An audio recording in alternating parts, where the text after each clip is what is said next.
চলমান রাজনৈতিক পরিস্থিতি নিয়ে প্রধান উপদেষ্টা ডক্টর মোহাম্মদ ইউনূসের সঙ্গে বৈঠক করেছেন রাজনৈতিক দলের নেতারা। এই মুহূর্তে গণসংহতি আন্দোলন বাংলাদেশের প্রধান সমন্বয়ক জুনায়েদ সাকি কথা বলছেন সাংবাদিকদের সঙ্গে। আমরা সরাসরি একটু যেতে চাই। বাধাগ্রস্ত কিংবা ক্ষতিগ্রস্ত করার শক্তি কেউ পাবে না, তো সেই জায়গা থেকেই তিনি বৈঠক আহ্বান করেছেন। বিভিন্ন রাজনৈতিক দলের সাথে তিনি কথা বলছেন।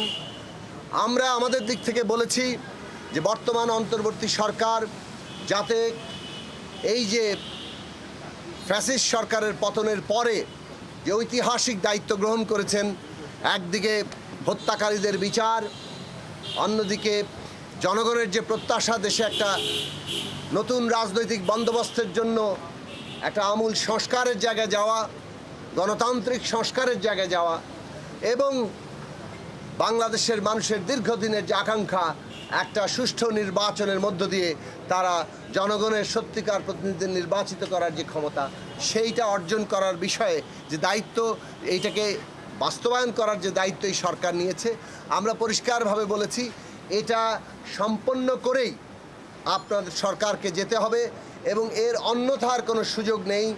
এবং প্রফেসর ডক্টর মোহাম্মদ ইউনূসকেই জনগণ যেহেতু একটা ভরসার জায়গায় রেখেছে, সেই তাকেই এই দায়িত্ব পালন করতে হবে।